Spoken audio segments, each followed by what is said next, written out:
Dear South Dakota Synod, grace and peace in the name of the risen Christ.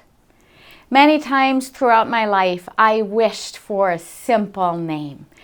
Take Mary, for example. It's pretty unpresumptuous and universal. But for personal reasons, my parents chose to name me Constanze.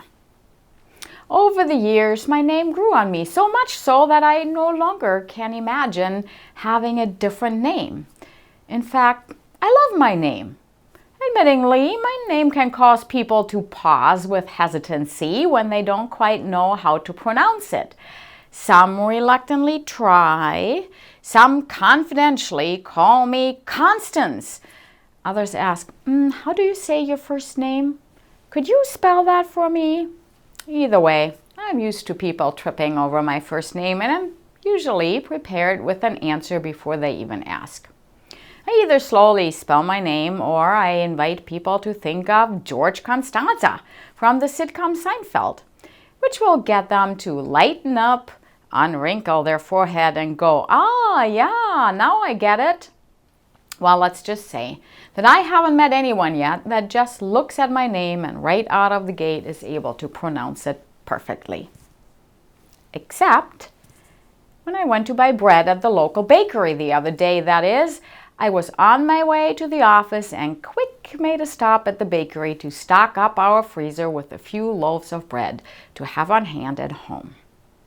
Everything about buying bread went as expected until the clerk asked me if I'm a rewards member, to which I replied that I am. I gave her my phone number to look up my account, and that's when it happened. I met Jesus at the local bakery. The clerk looked up my account and says, Constanze. I remember that I heard her say my name perfectly, but it hadn't registered. Therefore, I readily jumped in with my usual spiel, the spelling of my name and an explanation.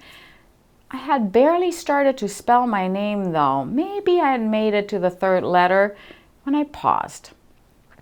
I looked at the clerk, paused, and with great astonishment said to her, you just perfectly said my name.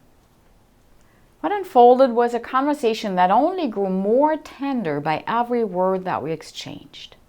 She responded that she loves the name. I told her that I love the name too, but have yet to encounter someone that can actually pronounce it. I even asked her if we had met before. After all, I do meet a lot of people, and in all honesty, I do not remember all of you all the time. So the clerk said that we had never met. Finally, I asked her how she would know how to pronounce my name. She looked at me and with a matter-of-fact voice went on to say, well, that's Mozart's wife's name. By now, I'd been smiling, and admittedly, I had a warm feeling surge through my body, and someone knew me by name.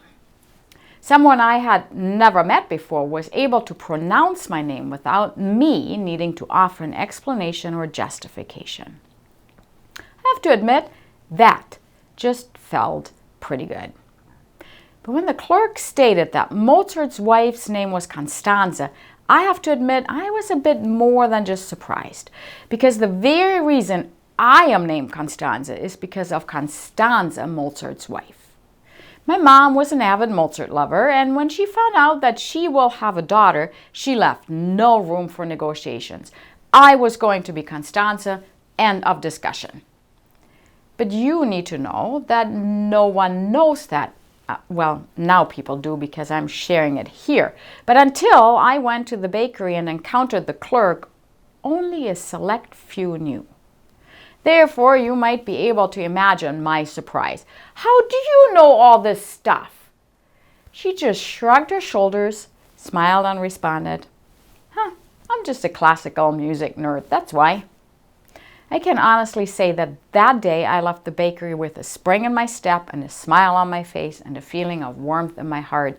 All day long, I thought to myself, someone knows me by name.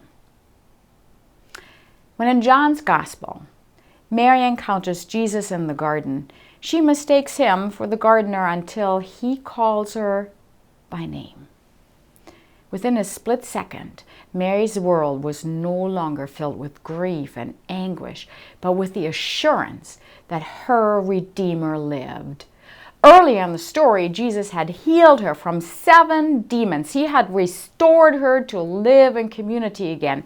Healing and restoring her had forged a deep bond between them. And those among us who are invited to intentionally accompany people at the time of personal loss know the deep bond I'm talking about. It's this liminal space where trust and faith merge with promise and grief to forge a powerful bond. Jesus and Mary shared such a bond. So when at the resurrection dawn, Jesus calls her by name, Mary instantaneously grasps in faith that life had won once again. But this time, death had been defeated forever. She takes off running, becoming the first ever Resurrection Sunday preacher, and her sermon is brief but impactful. I have seen the Lord. And in the waters of baptism, you also have been called by name and made God's own. While the world is quick to hashtag you all sorts of things, God only hashtags you with hashtag beloved child of God. He calls you by your name. And in the name, and that belovedness is your identity.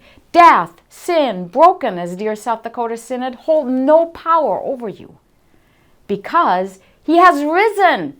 He has risen indeed. Now go and run with Mary, because you have seen the Lord. Journeying with you in Christ, your Bishop, Constanze.